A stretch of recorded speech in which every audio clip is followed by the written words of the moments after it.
Hey, welcome to my channel. Well, in this video, we're going to take a look at the Parrot Anafi. That's that drone that looks like someone took a DJI Osmo, attached little insect arms to it, and put a milk jug upside down to make a camera. It does look kind of weird, but I think it's a really good drone, and I'm going to tell you why.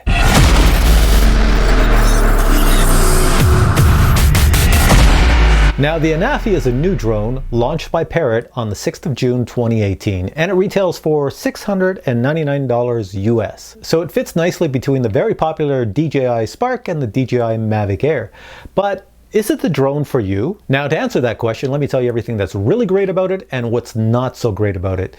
Now, I'm not one of those guys who can memorize things. I've got like the memory of a goldfish. So let me just grab my sheet here, grab my cheat sheet, and I'm gonna read off everything I wrote down that's really great about it and show you pictures while I talk about it. So here we go. All right, so this drone is all about the camera. If you look at this drone, the only reason you'd want to buy it is for the camera itself. Now let me tell you, this is really great. Here we go. The sensor on it actually has a Sony CMOS sensor. That's probably the best sensor on the market today for drones. And it is about the size, maybe a touch bigger than the sensor on the Mavic Air, but it's a 21 megapixel sensor. So you got some interesting stuff going on there. It has an aperture of f2.4, which means in low light, it's really decent. The shutter speed goes from 1 to 10,000. And if you look at something like the Mavic Air, the shutter speed goes from 1 to 8,000. The faster the shutter speed, the faster you can stop action. So for snapshots for photos, well, it's going to be pretty decent. But like the Mavic Air and the Mavic Pro, it has an ISO range of 100 to 3200. That means the dynamic range as well, so-so. Now, of course, anybody who buys this drone is going to buy it because it has a 4K camera. And especially with that 21 megapixel sensor, it's going to be really decent since it's a Sony sensor. So at 4K, it can shoot at 30 FPS, 25 FPS, and 24 FPS. That's pretty decent. But what's really amazing is just like the Mavic Air, it actually records at 100 megabits per second. If you record at a much lower resolution like 1080p, well, then you can go up to 60 frames per second. And it records in the H.264 format. Now, if you take photos on the Anafi, well, then your photos are going to be 21 megapixel photos. That's super high. And just like the Mavic Air, the Mavic Pro, and the Phantom, you can take photos in JPEG or RAW format, DNG. Here's something not everybody will like. It has a 3-axis stabilized gimbal, but it's a hybrid gimbal. So that's their way of saying it's kind of like the Spark. In other words, not all of the 3-axis would be mechanical. Some will be image stabilization. Now, this is one of my favorite features on the Anafi drone is the ability to look all the way up 90 degrees and look all the way down 90 degrees. So on a DJI drone, we're so used to looking straight forward and straight down. But on this drone, you can look straight forward, straight down, and straight up. Now, you're probably saying, why the heck would I want to look up? Well, we're so used to flying our other drones like DJI and other products that we're always used to looking down and forward.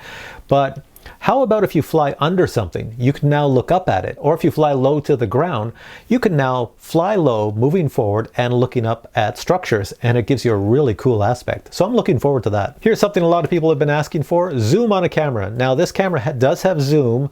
I think it's a digital zoom, but I can't be 100% certain. I'm going to guess it's digital just by the way the camera's designed and the size of it. There's not enough room in there for elements, lens to move around. If you're filming at 1080p, you have much more zoom than if you're filming at 4K. If you're filming at 4K, you can't zoom in as much. Parrot claims that there's no loss of image resolution or quality by using the zoom. And if you're a true photographer and you like to use manual settings, well, there's tons of manual settings on this here camera drone. And it also has profiles to record in log format, so you can do your color correction later. Now, for those of us who are used to flying DJI drones, we have the Go 4 app.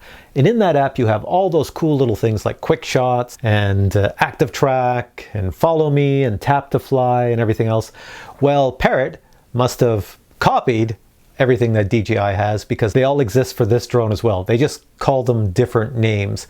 Matter of fact, they've added most of the ones that DJI has, plus a few more. And they went a bit farther too with the tap to fly. They actually went tap to map. That's what I call it. So basically, if you're looking at a map on your phone of where you're flying, you can actually tap on the map and your drone flies to that location.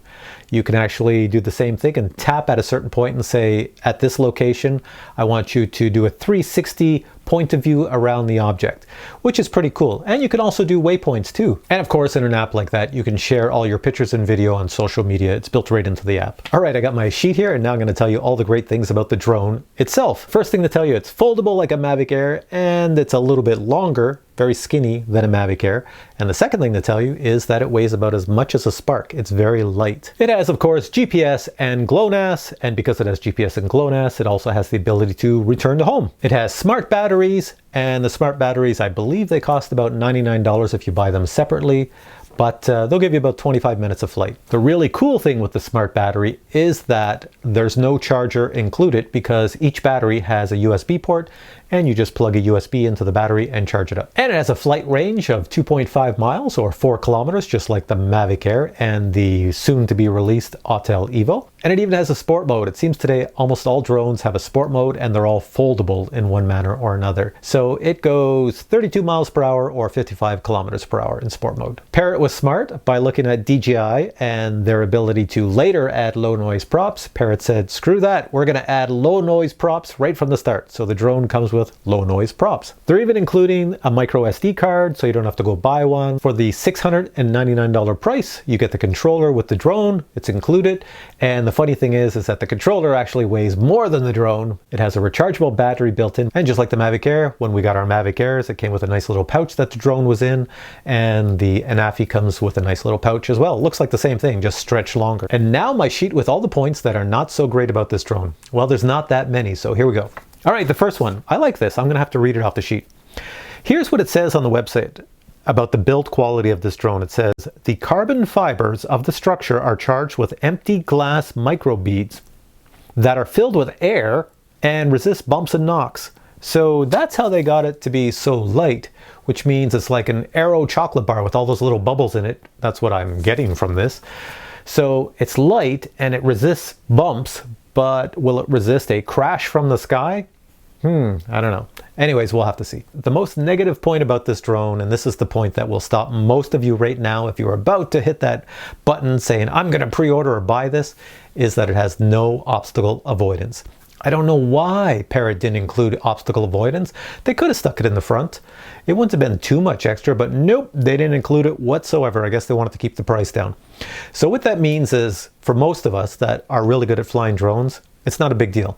However, if you're a beginner and say you lose connection with your drone and you hit return to home and you don't have your height for return to home very high, well, then it's just going to smash into things on the way home. And the same is true as if you're flying around objects and you fly backwards and there's no obstacle avoidance in the rear, well, you might fly into something. So with that said, all I can say is if you buy this drone, be careful where and how you fly. And here's something that a lot of people are not going to like in the future. You may not care about it, but what Parrot's doing is they're doing this in-app purchase thing. Now, they're not coming out and saying it, but you can see it on the website and you can see it in demos. So in other words, if they add new features to the drone, like say they add new quick shots in the future or some new flight features or whatnot, they may just be bonus features. In other words, if you want those features, you're going to have to buy them. So they might cost you $5 or whatever, and you in-app purchase them, and now you have the feature on the drone. So I don't really like that, but that's what Parrot's doing. So you see the positives way outweigh the negatives. So it's a pretty good drone all around. Now you're wondering, well, who's this drone for really? Well, I would say if you're heading on vacation and you want a really good, low noise, light drone with a really good camera to take pictures of your vacation, this is a great drone for that. If you're heading to some location and you have to film up, well, it's another great drone for that. If you're heading someplace and you film at a location a lot, but you can never get very close and you need a zoom, well, in 1080p you can really zoom in. And if you're not a fan of DJI, well, then it's all the more reason to buy this drone. As I noted at the beginning, I think the price is a little high at $699. This is more like a $599 drone to me, and that's only because they don't have obstacle avoidance on the drone. They have an awesome camera. It's a really good camera, and from the images I've seen and the demos of the video, it takes really good video and really good photos. But obstacle avoidance in the year 2018, it's kind of a standard on drones that are over $500. So what do you think? Is this drone for you? Let me know your thoughts. Post them in the comments below and let everybody know what you think. and then everybody else can see how many people are right into this drone. Now, it is available right now for pre-order on the Parrot website, and it will be shipping on the 2nd of July. So if you have an extra $699 lying around and you're tired of waiting for the AUTEL EVO or the Mavic Pro 2 and you don't want to spend over $1,000, well, this is probably the drone for you. And this brings me to the end of this video. Hopefully Parrot's going to send me one so I can fly it around and show you all the cool things with it. Actually, I'm really looking forward to checking out that camera. But for now, I'll say goodbye and hope to catch you in the next video. Take care.